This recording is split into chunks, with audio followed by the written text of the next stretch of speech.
Welcome to NC news. ముందుగా headlines. Rajendra Nagar లో స్థాపన దివాస్ సందర్భంగా కార్యకర్తలను ఉద్దేశించి రాష్ట్ర అధ్యక్షుడు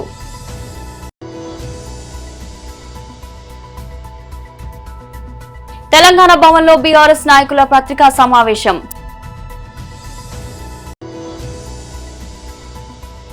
వైఎస్ఆర్సీపీ మాజీ ఏపీఐడీసీ చైర్పర్సన్ శ్రీమతి బండి పుణ్యశ్రీల press meet.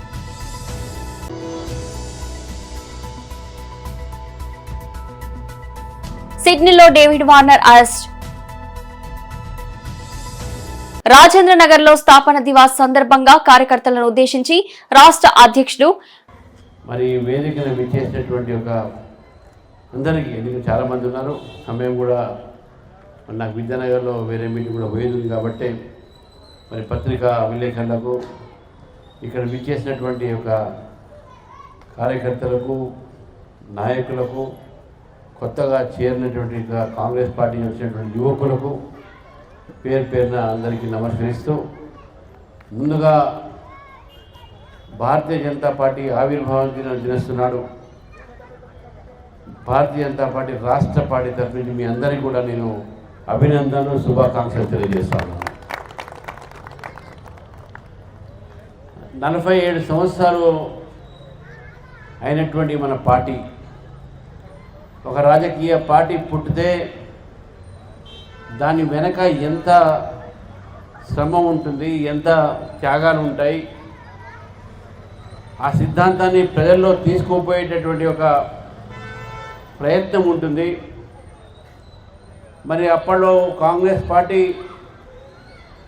Grand old party అనే పేరుతో మహాత్మా గాంధీ గారి పేరు వాడుకొని కొంత నాయకులు ఈ దేశాన్ని మేము తప్ప వేరే వాళ్ళు పరిపాలించలేరు అనే సిద్ధాంతాన్ని ముందుపెట్టి రాజ్యాంగాన్ని నొక్కివేసి రాజ్యాంగ విలువల్ని పక్కదోవ పెట్టించి ఎమర్జెన్సీ పేరు మీద జైళ్లలో పెట్టి ఆ జనసంఘ్ పార్టీ ఆ రోజు జనతా పార్టీలో విలీనమైన తర్వాత జనతా పార్టీలో డ్యూయల్ మెంబర్షిప్ అనేటటువంటి ఇష్యూ మీద జనసంఘ్ నుంచి వచ్చినటువంటి ఒక ఎంపీలని నాయకుల్ని పక్క పెడితే ఆ రోజు భారతీయ జనతా పార్టీ 1980లో ఆవిర్భవించింది. అంతకుముందు జనతా పార్టీ విడిపోయినప్పుడు భారతీయ జనతా పార్టీ నాయకులు అటల్ బిహారీ వాజ్పేయి గారు, అద్వానీ గారు ఆ రోజు బాబు జగజీవన్ రామ్ గారిని ప్రధానమంత్రిగా మనం ప్రకటించి ఎన్నికల్లో పోవడం జరిగింది. ఓడిపోవచ్చు అది వేరే మాట, కానీ బాబు జగజీవన్ రామ్ గారు కాంగ్రెస్ పార్టీలో ఉంటూ కాంగ్రెస్ పార్టీని విమర్శించినటువంటి నాయకుడు. కాంగ్రెస్ పార్టీ ఎమర్జెన్సీని వ్యతిరేకించిన పార్టీ అది, ఆ వ్యక్తి వారు. మరి అటువంటి బాబు జగజీవన్ రామ్ ఈరోజు వాళ్ళు మర్చిపోతూ ఉన్నారు. మనం ఈరోజు బాబు జగజీవన్ రామ్ ఒక జయంతి జరుపుకుంటున్నాం. కాంగ్రెస్ పార్టీ ఎప్పుడు కూడా సరే మేము మా కుటుంబం తప్ప ఎవరు పరిపాలించొద్దు అనేటువంటి ఆలోచనలో ఉండే. కాబట్టి ఈరోజు ఒక బలహీన వర్గాల నుంచి ఛాయ్ అమ్మే వ్యక్తి ఈరోజు ప్రధానమంత్రి అయితే వెనకబడిన తరగతులు ఎట్లా ప్రధానమంత్రి అవుతారనే ఆలోచనతో ఈరోజు కాంగ్రెస్ పార్టీ నాయకులు ఉన్నారు. తెలంగాణ భవన్లో బీఆర్ఎస్ నాయకుల పత్రికా సమావేశం. ప్రభుత్వం కేసీఆర్ గారి ప్రభుత్వం ఆదిలాబాద్లో మైనార్టీ రెసిడెన్షియల్ ప్రారంభోత్సవం చేసింది. 20 కోట్ల రూపాయలతోటి ఒకటే కాదు 4 మైనార్టీ రెసిడెన్షియల్ కాలేజీలు, ఒక్కొక్క కాలేజీకి 5 ఎకరాల భూమి ఇచ్చి minority girls 1, girls 2, boys 1, 2, 4 residential schools కట్టింది బీఆర్ఎస్ పార్టీ. కానీ మీకు ప్రారంభోత్సవాలు చేయడానికి కూడా 2.5 సంవత్సరాలు తీరలే. 2.5 సంవత్సరాలు అది కూడా ఒకటే చేసిండు. ఇక మిగతా అన్ని శంకుస్థాపనలు. అందుకొరకే రేవంత్ రెడ్డి గారు నీ మాటలతోటి అర్థమైంది. ఏం చెప్పినావు నిన్న? ఎన్నికలు ఉన్నప్పుడే పార్టీలు, ఎన్నికలు అయిపోయినాయంటే ఎక్కడ భేషజాలాలు ఉండయి. ప్రతిపక్ష పార్టీలు మేము కలిసి పనిచేస్తాం, మేము ప్రతిపక్షంలో కూడా అసెంబ్లీలో అవకాశం ఇస్తున్నాం, బహిరంగ సభలో అవకాశం ఇస్తున్నాం చెప్పినావు కదా, నిర్బంధాలు లేవని చెప్పినావు కదా. అంతకు 2 రోజుల ముందు నన్నే మా ఖానాపూర్ మున్సిపల్ ఎన్నికలకు పోతామంటే 2 రోజులు హౌస్ అరెస్ట్ చేసి పెట్టింది నీ ప్రభుత్వమే. మన సాయంత్రం మాట్లాడినావు సభలో, నిర్బంధాలు ఉండయి, నిషేధాలు ఎప్పుడు మాకు అందరికీ ఫ్రీ ఇస్తామని చెప్పిండు. ఇలా ఏమైంది? మా హరీష్ రావు గారు పరిగికి వెళ్తామంటే మరి ఎందుకు ఇలా హౌస్ అరెస్ట్ చేసినావు? అసలు నీ మాటలకు నీ చేతలకు పొంతన ఉందా? ఒక ముఖ్యమంత్రిగా నేను సాయంత్రం మాట్లాడిన సభలో 5 గంటలకు మాట్లాడినావు. 5 గంటలకి ఇలా పొద్దున హరీష్ రావు ఇంటి ముందర పోలీసులు పెట్టి హౌస్ అరెస్ట్ చేసినావు. ఒక ముఖ్యమంత్రిగా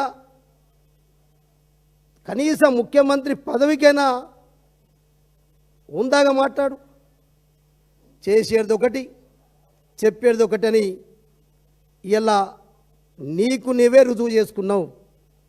ఏం చేసిన మా హరీష్ రావు గారు? ఇలా పరిగికి వెళ్తామంటే అక్కడ రైతులు భూములు పోతున్నాయి, ఆ భూముల నిర్వాసితులు ధర్నా చేస్తుంటే జబర్దస్తిగా ప్రభుత్వం లాక్కుండా చెప్తే వాళ్ళకు మద్దతు తెలపడం తప్ప ఇది ప్రజాస్వామ్యమా? అసలు ప్రజాస్వామ్యం ఉందా? నేను అడుగుతున్నా రేవంత్ రెడ్డి గారు, అసలు అభివృద్ధి అంటే అర్థమేంది? గుండాయిజం చేయడం, ప్రభుత్వ భూములను లాక్కోవడమా? లేకపోతే ప్రతిపక్షాల గొంతెత్తితే పోలీసులను పెట్టి అరెస్ట్ చేయడమా, కేసులు పెట్టడమా? ఇదేనని అభివృద్ధి? వైఎస్ఆర్సీపీ మాజీ ఏపీఐడీసీ చైర్పర్సన్ శ్రీమతి బండి పుణ్యశ్రీల ప్రెస్ మీట్. దాచుకుందాం అనేటటువంటి కాన్సెప్ట్ లో ప్రజల్ని మాయ చేస్తున్నాడు. ఈ మాయ వీడాలి. మరి ప్రభుత్వ ఖజానాకి ఎట్లాంటి ఇబ్బంది కలగకుండా, అలాగే వనరులన్నీ మరి అందిపుచ్చుకున్నట్టుగా ఉన్నటువంటి మరి మచిలీపట్నం, అలాగే గుంటూరు, విజయవాడల్ని కలుపుతూ మావిగన్ అనేటటువంటి ఒక గన్ షాట్ని మరి జగన్మోహన్ రెడ్డి గారు ప్రజల్లోకి సంధించడం జరిగింది.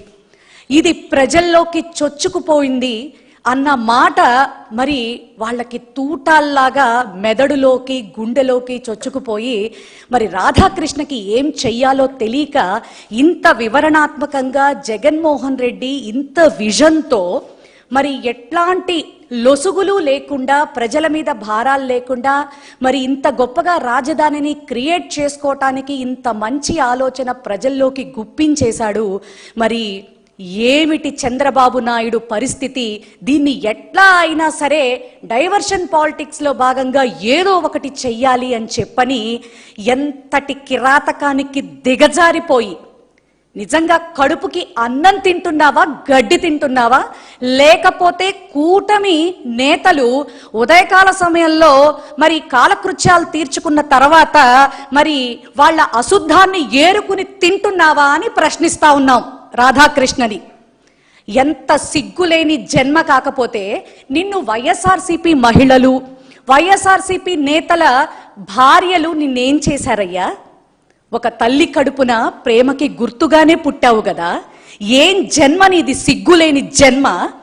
కులగజ్జి ఉండొచ్చు కానీ ఇంత దారుణాతి దారుణంగా మరి ఒక వ్యక్తిని ద్వేషించడం అనేది, మరి అందులోనూ ఆ వ్యక్తి పతనాన్ని కోరుకుంటూ ఇంతకి దిగజారిపోవడం అనేది ఒక్క నీ విషయంలో మాత్రమే కనపడతా ఉంది. ఏంటేంటి ఈ రోజున మా నేతల ఆగ్రహావేశాలు చూసేటప్పటికీ మీ సీఎం గారు, డిప్యూటీ సీఎం గారు, లోకేష్ గారు ట్వీట్లు చేస్తా ఉన్నారు. మరి నీదేదో పరమ పవిత్రమైనటువంటి దేవాలయం అన్నట్టు, నువ్వేదో గొప్ప మహానుభావుడు అన్నట్టు నీ మీదకి మరి మా వాళ్ళు వచ్చి మరి ఆడవాళ్ల జోలికొస్తావా, క్షమాపణ చెప్పు అని నీ కార్యాలయాన్ని చుట్టుముడితే అది తప్పు అని వేదాలు వల్లిస్తా ఉన్నారు. మరి మా సాక్షి మీడియా మీదకి మరి ఎలా చెలరేగిపోయారు. మరి ఆ రోజున ఈ హోమ్ మినిస్టర్ కానీ, మరి ఈ సీఎం గారు కానీ వీళ్ళెవ్వరూ కూడా మరి బయటకు వచ్చినటువంటి సందర్భాలు కానీ, మాట్లాడినటువంటి సందర్భాలు కానీ మనకెక్కడా ఎందుకు కనిపించలేదు? ఆస్ట్రేలియా క్రికెటర్ డేవిడ్ వార్న్ ను సిడ్నీ పోలీసులు అరెస్ట్ చేశారు. మద్యం తాగి వాహనం నడిపిన కేసులో పోలీసులు అతన్ని అదుపులోకి తీసుకున్నారు. ఈ మేరకు ఆస్ట్రేలియా మీడియాలో కథనాలు వచ్చాయి. మరుపురాలో పోలీసులు రోడ్డుపై బ్రీత్ టెస్టింగ్ నిర్వహిస్తుండడం చూసిన వార్నర్ తన కారును రోడ్డు పక్కన పార్క్ చేశారు. అనుమానం వచ్చిన పోలీసులు అతడికి బ్రీత్ అనలైజర్ పరీక్షలు చేయగా పరిమితి మించి మద్యం సేవించినట్టు తేలింది. అతని రక్తంలో ఆల్కహాల్ స్థాయి 0.104 గా నమోదైంది. ఆస్ట్రేలియాలో నిబంధనల ప్రకారం అతని పరిమితి కంటే రెట్టింపు మద్యం సేవించాడు. దీంతో మరుపురమ పోలీసు అధికారులు వార్నర్ ను అదుపులోకి తీసుకున్నట్లు స్థానిక మీడియా పేర్కొంది. అతన్ని పోలీస్ స్టేషన్ కు తీసుకువెళ్లి అనంతరం బెయిల్ పై విడుదల చేశారు. ఈ కేసుకు సంబంధించి వార్నర్ వచ్చే నెలలో కోర్టు ఎదుట హాజరు కావాల్సింది. తెలంగాణ జాగృతి చీఫ్ కల్వకుంట్ల కవిత కేరళ ఎన్నికల వేళ సీఎం రేవంత్ రెడ్డిపై తీవ్ర విమర్శలు చేశారు. 6 గంటలు అమలు చేయకుండా తెలంగాణ ప్రజలు మోసం చేశారని ఆరోపించారు. అదే స్క్రిప్ట్ తో ఇప్పుడు కేరళలో ప్రచారం చేస్తున్నారని అన్నారు. అభివృద్ధి కోసం పినరాయి విజయన్ నాయకత్వాన్ని ఎంచుకోవాలని పిలుపునిచ్చారు. కేరళ ప్రజలు జాగ్రత్తగా నిర్ణయం తీసుకోవాలని సూచించారు. జై తెలంగాణ, జై కేరళ. ఎల్ల మలయాళీ సహోదరంగలకుం ఎంతే వందనం. This is a message from daughter of Telangana to the people of Kerala who are going to vote in the next couple of days. Telangana Chief Minister Mr. Revanth Reddy was in Kerala trying to campaign for the Congress party in Kerala. I would like to appeal that the Congress party has failed the people of Telangana. They have given us 6 guarantees, out of which only half a guarantee is being fulfilled. That half guarantee is only a free bus. Other than that, no other guarantee is given in Telangana. I am from Telangana. I live in Telangana. I am soon going to launch a political party in Telangana. As a daughter of Telangana, I can assure you, Congress is just going to cheat you, as they have cheated the women of Telangana by not giving 2,500 per month as they promised. They have cheated the youth of Telangana by not giving the jobs. They have cheated the farmers of Telangana by not giving them bonus. They have cheated the old age pensioners of Telangana by not increasing the pensions. They have cheated the backward classes of Telangana by not giving the reservations as they promised. So basically the total history of Congress in Telangana is nothing but corruption and cheating. Congress party is today using Telangana as the ATM for the Congress party. Now Kerala elections are happening. Entire Congress party is being funded by the money, corrupt money that is being taken from Telangana. So my appeal to the people of Kerala, let the liberal thought survive. Let the left survive in Kerala. Vijayan ji has been doing a wonderful job. I appeal to all of you, do not believe in the Telangana Chief Minister. His entire argument, his entire campaign promises that were made in Kerala are nothing but false. Kindly vote for the left. Kindly vote for Vijayan ji. This is an humble appeal from the daughter of Telangana to the people of Kerala. Thank you. Jai Telangana, Jai Kerala. Medak జిల్లా కౌడిపల్లి మండల కేంద్రంలో సాంఘిక సంక్షేమ గిరిజన బాలుర హాస్టల్లో ఉద్రిక్త పరిస్థితులు నెలకొన్నాయి. లంబాడి కులం పేరుతో దూషించడంతో పాటు విద్యార్థులను హింసిస్తున్నారని ఆరోపిస్తూ principal Phanikumar, social teacher Uday పై విద్యార్థులు తీవ్ర ఆగ్రహం వ్యక్తం చేశారు. ప్రభుత్వం అందించే ఆహారం తింటూ దున్నపోతులా పెరుగుతున్నారంటూ అవమానకర వ్యాఖ్యలు చేస్తున్నారని విద్యార్థులు ఆరోపించారు. కారణం లేకుండా కొడుతున్నారని, చిత్రహింసలకు గురి చేస్తున్నారని ఫిర్యాదులు వెల్లడించారు. ఈ ఘటనపై ఆగ్రహంతో 8, 9, 10 తరగతుల విద్యార్థులు జాతీయ రహదారిపై అరగంట పాటు ధర్నా, రాస్తారోకో నిర్వహించారు. ప్రిన్సిపల్ ఫణికుమార్, టీచర్ ఉదయ్ ను వెంటనే సస్పెండ్ చేయాలని డిమాండ్ చేశారు. 10వ తరగతి విద్యార్థులు పరీక్షలు కూడా రాయమంటూ నిరసన తెలుపుతూ ధర్నాలో కూర్చున్నారు. గిరిజన విద్యార్థులను తక్కువగా చూడటం ఆపాలని, ఇద్దరిని పాఠశాల నుంచి తొలగించే వరకు స్కూల్ కు రామని విద్యార్థులు స్పష్టం చేశారు. ధర్నా విషయం తెలుసుకున్న పోలీసులు సంఘటనా స్థలానికి చేరుకుని విద్యార్థులతో మాట్లాడి పరిస్థితిని సమతుల్యం చేశారు. పై అధికారులతో చర్చించి సమస్యను పరిష్కరిస్తామని హామీ ఇవ్వడంతో విద్యార్థులు ధర్నాను విరమించారు. అయితే ప్రిన్సిపల్ డౌన్ నినాదాలు చేస్తూ తమ సమస్యలు చెప్పిన రాజకీయ నాయకులను పోలీసులతో బెదిరిస్తున్నారని విద్యార్థులు ఆరోపించారు. ఈ ఘటనపై స్థానికంగా తీవ్ర చర్చ కొనసాగుతుంది.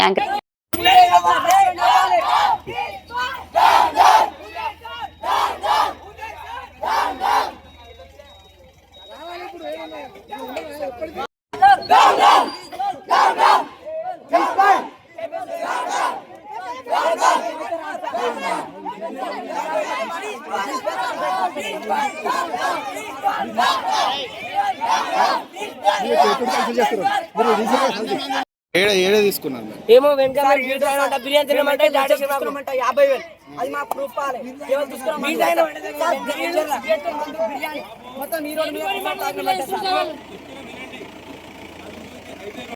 తీసుకున్నామంట సార్. బయట ఇట్లా టాక్ వచ్చింది సార్. మేము లంచం 50,000 తీసుకొని బయట సిగరెట్ తాగుతామంట సార్. ఈ రోడ్ మీద కూర్చొని తాగుతామంట సార్. కాదు సార్ ఇలా సస్పెండ్ అవ్వాలి. మాకు ఇష్టం వచ్చిన కొట్టు మేము ప్రకారం food sir. Sir last 4 nights నుంచి నాకు బెటర్ లేదు సార్. పెట్టుకున్న కొట్టు సార్. అసలు sir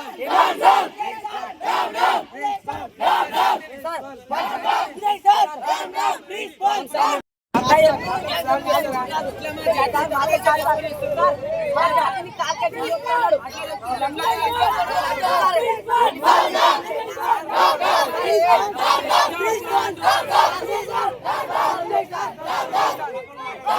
principal sir Uday sir అమ్మాడి లంచ్ స్కూల్ కి ఎంత అమౌంట్ వస్తుంది సార్? 10,000 వస్తుంది సార్. మేము పోయి అడిగితే మేమే చేసుకుంటాం సార్. ఆ పైసలు మొత్తం తినేసింది సార్. దెబ్బేసుకుంటాం. మేమేం చేయాలి సార్? రిపబ్లిక్ వేరే ఏ ప్రోగ్రామ్ కైనా 20 కొబ్బరికాయ కొట్టారు సార్. శివరాజ్ జయంతి రోజు మా ఎస్టీ సార్, మా ఎస్టీ ఎవరు రాలేదు సార్. ఒక్క కొబ్బరికాయ కొట్టిన అడగండి సార్. మా పైసలు దొరే సార్. ఆడెవడో బిర్యానీకి పైసలు తీసుకున్నాడు, బగారన్నానికి పైసలు తీసుకున్నాడు. అన్నంత మాత్రాన కాదు అది. నిన్న అన్నంత మాత్రాన వాడేదో అది లెక్క కాదు. ప్రిన్సిపాల్ ని పిలిపించి మాట్లాడి నీ ప్రాబ్లం ఏదో సాల్వ్ చేసి అవసరం కూడా మీ ముంగట ఏం మాట్లాడుకోవాలో ప్రిన్సిపాల్ తోనే అది ఎస్ఐ గారు మాట్లాడతారు. మీరు అనవసరంగా ఇది చేసి పెద్దగా చేసుకుని పిల్లల కేసులు చేసుకోకూడదు. స్టూడెంట్స్ మీరు ఒక నలుగురు సార్ వస్తాడు. ఇప్పుడు ఒక అరగంట అయితే సార్ వస్తాడు. సార్ వచ్చినాక మీరు స్టూడెంట్స్ ఒక 4-5 పెద్దోళ్ళు రాండి. అదే సార్ తో మాట్లాడదాం, మీ ప్రిన్సిపాల్ మాట్లాడదాం. మీ ప్రిన్సిపాల్ ఇంకా వాళ్ళ సార్ ఉంటే వాళ్ళని కూడా పిలిపించి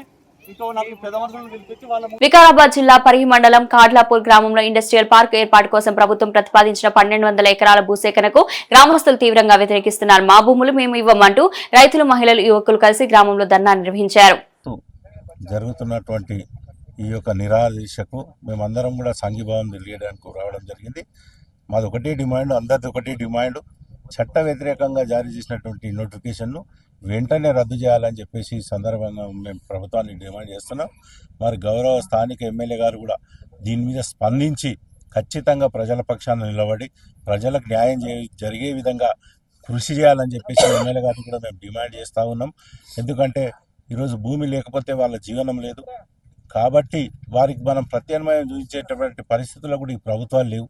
వాళ్ళకు భూమి మాత్రమే జీవనాధారం. తరతరాల నుంచి నమ్ముకొని వాళ్ళు ఈ యొక్క భూమి లోపల పంటలు పండించుకొని వాళ్ళ జీవనాన్ని నిలగొడుతున్నటువంటి సందర్భం ఉంది. వాళ్ళు పుట్టగొట్టి మీరు ఇంకెవరికో పెడతామంటే ఇక్కడ ఉన్నటువంటి మేమందరం కూడా మానవతావాదులం. మాకు పార్టీలకు అతీతంగా ఖచ్చితంగా సాటి మనిషికి నష్టం జరుగుతుంది. అతన్ని మేము కాపాడాలి, అతనికి అండగా ఉండాలి, అతనికి అండగా ఉండాలని చెప్పేసి రావడం జరిగింది ఇక్కడికి. ఖచ్చితంగా మేము ఆ యొక్క కార్యక్రమం లోపల వాళ్ళు ఈ కార్యక్రమం తీసుకున్న నిస్వార్థంగా వాళ్ళకి మద్దతు ఉంటాం.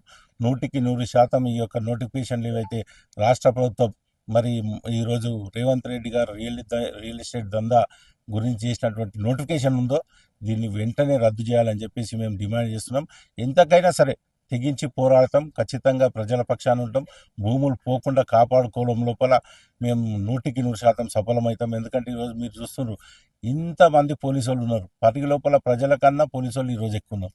అయినా కూడా అందరిని దాటుకొని ఒకరు కూడా మెల్లగా కాలపూరుకు వస్తున్నారంటే ఈరోజు పోలీస్ వ్యవస్థకు కానీ, రాజ్యానికి కానీ, లేకపోతే ముఖ్యమంత్రికి కానీ, పోలీసు వాళ్ళకి కానీ ఎవరు కూడా భయపడతారు. ఎందుకు భయపడతలేరు అంటే కాలాపూర్ ప్రజలు చేస్తున్నటువంటి పోరాటం న్యాయమైంది. న్యాయం పక్షాన మనం ఉండాలి. మన సాటి వ్యక్తులకు అందరికి కూడా నష్టం జరుగుతుంది. వారికి మనం మద్దతు తెలపాలని చెప్పేసి ఈరోజు అందరూ కూడా మీరు చూస్తున్నారు. పరిగికి వెళ్ళి కూడా చాలామంది కుడూరు కానీ, గండీరు కానీ, కుల్కచర్ల అన్ని మండలాలకు వెళ్ళి కూడా అంతటా కూడా పోలీసు నిర్బంధం ఉంటే కూడా వీటికి రావడం జరిగింది. ఈరోజు ఇక్కడ వచ్చి హరీష్ రావు గారు కూడా రావాల్సిందే ఉంటే ఆయనను కూడా మరి హౌస్ అరెస్ట్ చేసి నిర్బంధం చేసి ఎందుకు చేసిరంటే ఆయన ఒక పెద్ద ఫిగర్. ఆయన వీడికి రాకపోలకు వస్తే ఈ యొక్క విషయం ఇక్కడ జరుగుతున్నటువంటి అన్యాయం అంతా కూడా ప్రపంచానికి జరుగుతుందనే ఒక ఉద్దేశంతో ఆయనను కూడా రోజు అరెస్ట్ చేయడం జరిగింది. కాబట్టి గవర్నమెంట్ బదలామవుతున్నది. ఆలోచన చేసి వచ్చి మాకేమన్నా ఒక సమాధానం చెప్పితే బాగుంటుంది అన్నట్లు ఆలోచన చేస్తున్నాం. కానీ ఆయన రావట్లేదంటే ఖచ్చితంగా ఈరోజు నాకు కొంచెం నమ్మకం ఉండి కూడా మా లేడీస్ కొంతమంది కొన్ని వేరే మాటలు మాట్లాడితే కూడా వద్దమ్మా తిట్టకుండి ఆయన వస్తాడు, మాట్లాడతాడు, మనసు మంచివాడు అని కూడా నాకున్న నమ్మకంతో చెప్పినా కానీ స్పందన లేదు. ఈరోజు హరీష్ రావు మద్దతు ఇవ్వడం ఇంకా మాకు వస్తున్నాడంటే ఒక చిన్న పర్మిషన్ అడిగిన మేము 2 టెంట్లు ఒక మైకు పర్మిషన్ ఇవ్వండి సార్ అంటే ఎస్పీ మేడం లేదని చెప్పింది. డిఎస్పీ కూడా ఇయ్యం పర్మిషన్ అని చెప్పారు. వచ్చేటోళ్ళని కూడా అడ్డుకొని ఈరోజు ఎక్కడదక్కడ రాష్ట్రంలో 4 మూలల ఎక్కడదక్కడ అందరినీ అరెస్ట్ చేశారంటే ఖచ్చితంగా నా భూమి మొత్తం పైన తీసుకుందామన్న ఆలోచన గవర్నమెంట్కి ఉంది. కాబట్టి వాళ్ళకు మేము ఒక్కడే చెప్తున్నాం, ఈ రోజు పొద్దున్నే నుంచి ఎంతమందిని అయితే టీఆర్ఎస్ బీఆర్ఎస్ లీడర్లను అందరినీ అరెస్ట్ చేసిరో, ఇంకో గంట సేపట్ల నువ్వు ఇట్లా వాళ్ళను రిలీజ్ చేయకపోతే మధ్యాహ్నం 3 గంటలకు పరిగి బస్ స్టాండ్ ముందరికి మళ్ళొస్తాం, ఆడనే చర్చ చేసుకుంటాం. ఆడికి లేవు, ఇక నువ్వు ఎంతమందిని ప్రొటెక్షన్ పెట్టుకుంటావో, మనం జైల్లోకి పెట్టిస్తావో, ఏం చేస్తావో, మధ్యాహ్నం 3 గంటలకల్లా 2 గంటలకల్లా ఎవరింటికి వాళ్ళని తోలియాలి. మాకు మద్దతు ఇచ్చిన వాళ్ళు నువ్వు జైల్లో వేసి మా భూమిని గుంజుకునే ప్రయత్నం చేస్తున్నావు అంటే నేను ఏమనాలి? నేను ఒక కాంగ్రెస్ సర్పంచ్ని కాబట్టి నా నోరు మూసుకుంటున్నా. వేరే సర్పంచ్ అంటే ఇంకో రకంగానే మాట్లాడుతుంటే ఇప్పటికి కూడా టైం ఇస్తున్నా. దయచేసి స్థానిక ఎమ్మెల్యే రామ్మోహన్ రెడ్డి సారు ఇప్పటి కూడా ఒక్కసారి స్పందించి ఈ మేము చేసే పోరాటాన్ని స్పందించకుండా నువ్వు అట్లే ఉంటే ఇంకా చాలా పరిణామాలు ఎదుర్కోవాల్సి వస్తుంది. ఏమవుతుంది, 4 లగచర్లు చేసినాం, 4 రోజులు వదులుతారు, వీళ్ళు కూడా చల్లగా అవుతారు అనుకుంటున్నావు సార్. కానీ ఈ పులేందర్ చల్లగా అయ్యే రకం కాదు, పైసలకు బెండే మనిషి కాదు. నీకు ఎంత మంచిగా చెప్పినో అంత మంచిగా చెప్పినా ప్రతిపక్ష వాళ్ళు బీఆర్ఎస్ వాళ్ళు కానీ బీజేపీ వాళ్ళు కానీ వచ్చి రేపు పొద్దుగాల రోడ్ల మీదకి వస్తారు, లొల్లులు పెడతారు. మోన పార్టీ బదలాం అవుతుంది, నువ్వు బదలాం అవుతావు, నీకున్న పేరు పోతుంది, రేవంత్ రెడ్డికి ఉన్న పేరు పోతుంది. దాన్ని అర్థం చేసుకో సార్. ఇక్కడ నుంచి వేరే బయటికి ఎక్కడన్నా వేసుకో, నా కాళ్ళప్పటి నుంచి నీ పైసలకు బెండే రకం కాదు, నా దగ్గర మాత్రం మీకు ఇంక ఏ లీడర్ తను వేసుకో అని చెప్పిన. కానీ ఆయన వినలే. ఆయన పని ఆయన చేసిండంటే నా పని కూడా నేను రేపు పొద్దుగాల ఏం చేయాలనో నా కార్యాచరణ నాకున్నది. ఆయన ఎంత దూరం పోయినా, గవర్నమెంట్ ఎంత దూరం పోయినా నేను అంత దూరం పోనికే సిద్ధం ఉన్నా. బులెటిన్ ముగించే ముందు హెడ్లైన్స్ మరోసారి. రాజేంద్ర నగర్ లో స్థాపన దివాస్ సందర్భంగా కార్యకర్తలను ఉద్దేశించి రాష్ట్ర అధ్యక్షుడు.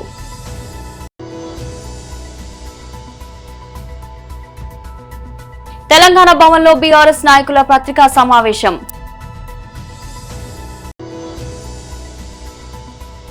వైఎస్ఆర్సీపీ మాజీ ఏపీఐడీసీ చైర్పర్సన్ శ్రీమతి బండి పుణ్యశ్రీల ప్రెస్ మీట్.